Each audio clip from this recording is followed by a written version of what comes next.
Ecobici y HSBC, ahora en Álvaro Obregón y Azcapotzalco, presenta Lo que hay que saber.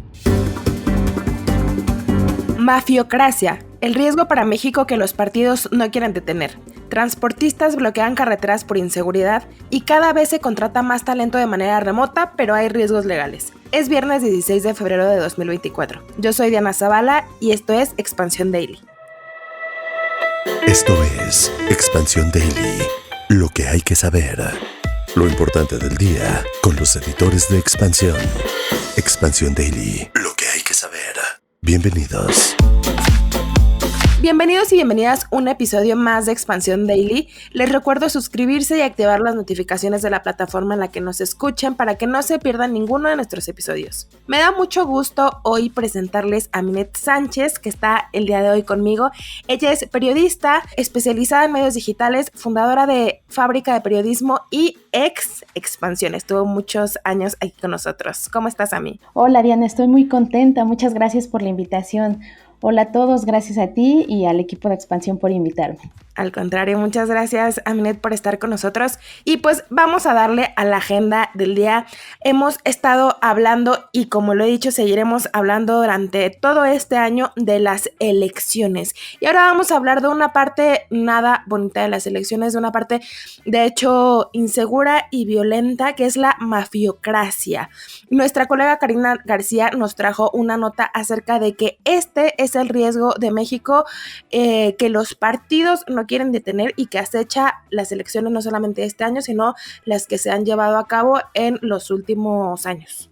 Interesante el tema, Diana, porque me parece que la delincuencia organizada en las elecciones es una realidad que bien dice la nota de la colega, no se ha querido abordar y no se ha puesto sobre la mesa intenciones claras para resolverlo. No es algo que venga ocurriendo de un año para acá, al menos como lo dice la nota, durante las últimas 6 elecciones podría estarse reconociendo que esto viene ocurriendo, pero hay registros históricos de que esto ocurre desde hace muchas décadas más. Exactamente, esto tiene ya mucho tiempo ocurriendo, pero solamente hay 6 casos que se han llevado de manera legal. Recordemos que la mafiocracia se refiere en este contexto a la participación del crimen organizado en las elecciones, que sabemos que existe porque lo hemos escuchado, se ha de alguna manera documentado a través de los testimonios de las personas. Sin embargo, en México no existe legalmente una figura que permita perseguir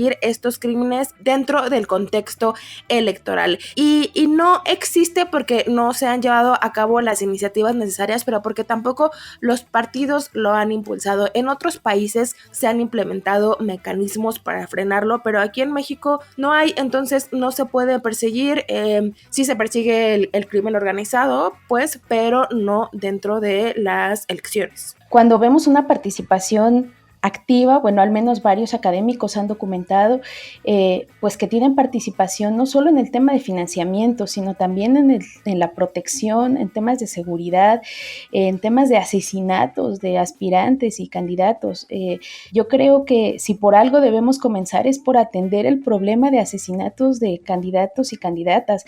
Ayer jueves nos enteramos del asesinato de Manuel Hernández, que era diputado local por Morena en Misantla, Veracruz, y también ya por la noche se dio a conocer que en Taxco el alcalde fue atacado a balazos con fusiles AK-47, salió ileso afortunadamente, pero un día antes, Diana, nos llega otra noticia, esta vez Álvaro Alberto Ramírez Zurita, regidor de Nezahualcóyotl. A inicios de febrero otro más, Jaime Vera Lanís, él era precandidato al Partido Verde, y la lista sigue y sigue y seguirá, lamentablemente seguirá. Y seguirá porque, como dice el experto consultado Edgardo Buscaglia, experto internacional en política anticrimen, en México hay un problema grave, hay un pacto político de impunidad mafiosa, no de todos los políticos, pero no hay voluntad para avanzar en leyes que le quiten la discrecionalidad a los políticos para recibir dinero dulce y dinero fácil a Minet, porque como en estos casos todo se relaciona con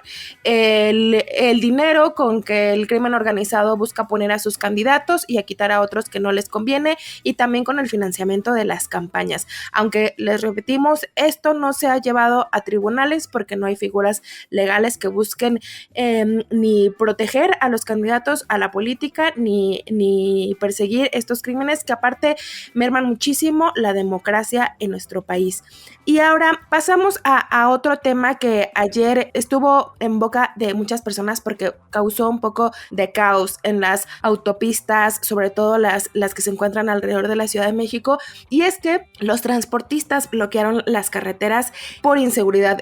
Quiero hacer hincapié en eso. Muchas veces se habla de las protestas y los efectos inmediatos en la circulación en caso de cierres carreteros y demás, pero muchas veces se menciona poco las causas de estas protestas, ¿no? Y es una inseguridad creciente que vive el medio transportista, el transportista de carga, todos los días en las carreteras de nuestro país. Así es, Diana. Leía las exigencias que presentaron previo a los bloqueos. En primer lugar, piden algo que me parece fundamental: seguridad en carreteras. O sea, nada fuera de la realidad, que el gobierno les garantice la seguridad a todos los operadores del transporte. O sea, imagínate que cada mañana salen a trabajar a esas vialidades que sabemos que son propensas a la violencia y la inseguridad. O sea, el peligro de que sean víctimas de robos, de secuestros, de asesinatos es inminente. Sí, por sí es una profesión que tiene sus riesgos, ¿no? Manejar en las autopistas de este país, que sabemos que muchas son inseguras por la infraestructura de las que se componen, el tiempo que manejan, las horas en las que lo hacen, y luego le agregamos también el crimen organizado y otro tipo de riesgos. Es lógico, me parece, que la Asociación Mexicana de Organización de Transportes se pronuncie al respecto. Esta vez lo hicieron con bloqueos en la México-Toluca, México-Querétaro, México-Puebla, México-Veracruz, Arco Norte, México-Pachuca, Circuito Exterior Mexiquense, Pachuca-Sagún y Coacnolapan-Guerrero, las principales vías de comunicación del país, que comenzaron a bloquearse a partir de las 9 de la mañana y por ahí de las 4 de la tarde, después de un diálogo con las autoridades, empezaron a liberarse. Así es. Bien decías al inicio de este bloque, pues las molestias de mucha gente en redes sociales, por ejemplo, ¿no? Que decían que estaban atoradas, que llegaron tarde a su trabajo, que perdieron una cita médica. La realidad que enfrentan los transportistas, Diana, evidencia las fallas del sistema de seguridad, pero también la vulnerabilidad a la que estamos expuestos todos, no solo ellos. Entonces me parece que un poco de empatía en ese sentido no nos vendría mal. Sí, claro, de hecho en carreteras muy famosas, muy usadas por los capitalinos principalmente, como la México-Cuernavaca, últimamente también hemos escuchado de muchos asaltos, sobre todo en la noche, porque el peligro está ahí, el riesgo está ahí y se tiene que abordar no solamente por los transportistas, sino por todos los vehículos que transitan en las autopistas de este país. De hecho, Rafael Ortiz, el líder de la Alianza Mexicana de la Organización de Transportistas, dijo que todavía existe la posibilidad de continuar con estas movilizaciones durante el 16 de febrero si no se avanzan en estos acuerdos con las autoridades. Y pasando a un tema un poco diferente, la pandemia y el teletrabajo trajeron consigo muchísimas posibilidades de laborar, y una de ellas es el poder laborar con otros países o desde otros países. Sin embargo, esto tiene riesgos legales porque hay aún vacíos que pueden poner en riesgo, pueden vulnerar los derechos de los trabajadores o de las empresas. Así es, como menciona la nota que se publicó en Expansión, pues todavía hay un rezago en términos legales respecto de trabajar con empresas que no necesariamente están situadas en tu país. Me parece muy importante destacar que hace unos días platicaba con abogados y me decían, la ley siempre va detrás de la realidad, siempre tenemos que estar adaptándola a la realidad, pero yo en este caso pienso, la emigración es desde febrero de 2021, por ahí, ¿cómo es posible que la ley no se haya actualizado todavía y que sigamos pensando y hablando de estos vacíos legales, Diana? Tiene razón, ya tenemos varios años, a veces hablamos de la pandemia como si hubiera sido apenas, pero no, ya todos estamos muy acostumbrados al home office, muchos ya están hartos del home office, ya esta es una realidad que las personas trabajan para otros países y siguen sin actualizarse estos marcos legales, pero ¿cuáles son esas vulnerabilidades de las que les hablaba? En términos prácticos, por ejemplo, a mí si tú empiezas a trabajar para una empresa de Australia, ¿bajo qué leyes te vas a regir laboralmente? ¿Bajo las australianas? ¿Bajo las mexicanas? ¿En qué moneda te van a pagar? Si un día te corren, ¿te van a dar tu liquidación? ¿O cómo se maneja en ese país? Esas son las cosas que en la mayoría de las ocasiones no se cubren y que ponen en riesgo a todo el mundo, porque las empresas también, si un trabajador incumple con las labores que le dieron o, no sé, libera información confidencial de la empresa, pues no hay mecanismos todavía. Ecobici y HSBC, ahora en Álvaro Obregón y Azcapotzalco, presenta Lo que hay que saber. Mafiocracia, el riesgo para México que los partidos no quieren detener. Transportistas bloquean carreteras por inseguridad y cada vez se contrata más talento de manera remota, pero hay riesgos legales. Es viernes 16 de febrero de 2024. Yo soy Diana Zavala y esto es Expansión Daily. Esto es Expansión Daily. Lo que hay que saber. Lo importante del día con los editores de Expansión. Expansión Daily. Lo que hay que saber. Bienvenidos. Bienvenidos y bienvenidas a un episodio más de Expansión Daily. Les recuerdo suscribirse y activar las notificaciones de la plataforma en la que nos escuchen para que no se pierdan ninguno de nuestros episodios. Me da mucho gusto hoy presentarles a Minet Sánchez, que está el día de hoy conmigo. Ella es periodista especializada en medios digitales, fundadora de Fábrica de Periodismo y ex Expansión. Estuvo muchos años aquí con nosotros. ¿Cómo estás, Ami? Hola, Diana, estoy muy contenta. Muchas gracias por la invitación. Hola a todos, gracias a ti y al equipo de Expansión por invitarme. Al contrario, muchas gracias, Aminet, por estar con nosotros. Y pues vamos a darle a la agenda del día. Hemos estado hablando, y como lo he dicho, seguiremos hablando durante todo este año de las elecciones. Y ahora vamos a hablar de una parte nada bonita de las elecciones, de una parte, de hecho, insegura y violenta, que es la mafiocracia. Nuestra colega Karina García nos trajo una nota acerca de que este es el riesgo de México, que los partidos no quieren detener y que acecha las elecciones no solamente este año, sino las que se han llevado a cabo en los últimos años. Interesante el tema, Diana, porque me parece que la delincuencia organizada en las elecciones es una realidad que, bien dice la nota de la colega, no se ha querido abordar y no se ha puesto sobre la mesa intenciones claras para resolverlo. No es algo que venga ocurriendo de un año para acá, al menos como lo dice la nota, durante las últimas 6 elecciones podría estarse reconociendo que esto viene ocurriendo, pero hay registros históricos de que esto ocurre desde hace muchas décadas más. Exactamente, esto tiene ya mucho tiempo ocurriendo, pero solamente hay 6 casos que se han llevado de manera legal. Recordemos que la mafiocracia se refiere en este contexto a la participación del crimen organizado en las elecciones, que sabemos que existe porque lo hemos escuchado, se ha de alguna manera documentado a través de los testimonios de las personas. Sin embargo, en México no existe legalmente una figura que permita perseguir estos crímenes dentro del contexto electoral. Y no existe porque no se han llevado a cabo las iniciativas necesarias, pero porque tampoco los partidos lo han impulsado. En otros países se han implementado mecanismos para frenarlo, pero aquí en México no hay, entonces no se puede perseguir.